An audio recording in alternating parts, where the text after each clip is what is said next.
ഞാനിപ്പോൾ കടന്നു പോകുന്നത് വെറും ഒരു ക്യാമറയിൽ പതിയാൻ വേണ്ടിയിട്ടല്ല കേട്ടോ. എൻ്റെ സ്വന്തം മോളുടെ ആനുവൽ ഡേ ആണ് സെൻറ്റ് ആൻഡ് സ്കൂളിൽ.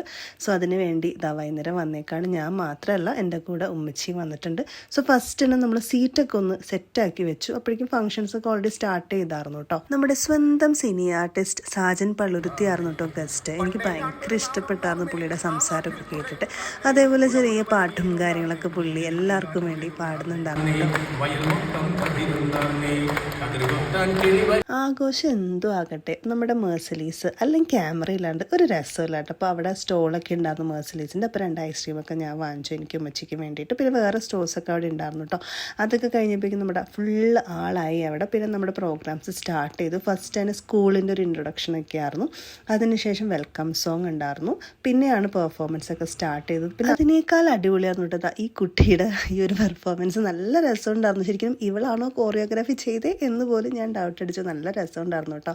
അപ്പോൾ അതൊക്കെ കഴിഞ്ഞ് ഫസ്റ്റ് ഡാൻസൊക്കെ കഴിഞ്ഞിട്ട് പിന്നെ നമ്മുടെ LKG മുതൽ 5ാം ക്ലാസ് വരെയുള്ള കുട്ടികളുടെ പെർഫോമൻസ് ആയിരുന്നു. ഈ സ്കൂളിലൊരു പ്രത്യേകത എന്ന് പറഞ്ഞാൽ അതായത് LKG മുതൽ 5th സ്റ്റാൻഡേർഡ് വരെയുള്ള എല്ലാ കുട്ടികളെയും അവർ പെർഫോം ചെയ്യിക്കും. 6th സ്റ്റാൻഡേർഡ് മുതലാണ് കുറച്ച് പേര് സെലക്ട് ചെയ്തിട്ട് അവർ ഡാൻസ് പെർഫോമൻസ് ഒക്കെ ചെയ്യിക്കുന്നത് കേട്ടോ. സോ അപ്പോഴേക്കും നമുക്ക് സീറ്റൊക്കെ വന്ന് നമ്മൾ ഫ്രണ്ടിലോട്ട് ആയി തുടങ്ങിയപ്പോഴേക്കും എൻ്റെ മോളുടെ പെർഫോമൻസ് കഴിഞ്ഞു. അവൾ പിക്ക് ചെയ്യാൻ പോവാണ് ഞാൻ ബാക്ക് ചെയ്യുന്നത്. പിന്നെ എൻ്റെ മോളുടെ പെർഫോമൻസ് ഞാൻ വീഡിയോ ഇട്ടിട്ടുണ്ട്. എന്തായാലും പോയി കാണണോട്ട് എന്നിട്ട് അഭിപ്രായം പറയണേ. സോ അവളെയും വിളിച്ച് നേരെ നമ്മൾ വീണ്ടും സ്റ്റേജിൽ പോയിരുന്നു. കാരണം കുറച്ച് നേരം കൂടെ പെർഫോമൻസ് ഉണ്ടായിരുന്നു. സോ എന്തായാലും നല്ല രസമുണ്ടായിരുന്നു. മൊത്തത്തിൽ ഭയങ്കര കളർഫുള്ളായിരുന്നു കേട്ടോ. ഒരുപാട് എൻജോയ് ചെയ്തു. ഏറ്റവും ലാസ്റ്റ് നമ്മുടെ കോറിയോഗ്രാഫേഴ്സിനൊക്കെ ചേർത്തിട്ടൊരു പെർഫോമൻസ് ഉണ്ടായിരുന്നു. എന്തായാലും എല്ലാം കൊണ്ടും അടിപൊളിയായിരുന്നു. നിങ്ങൾക്ക് ഇഷ്ടപ്പെട്ടെങ്കിൽ ഒന്ന് ലൈക്ക് ചെയ്യണം. അടുത്ത വീഡിയോസായിട്ട് വരാം. ടാറ്റാ.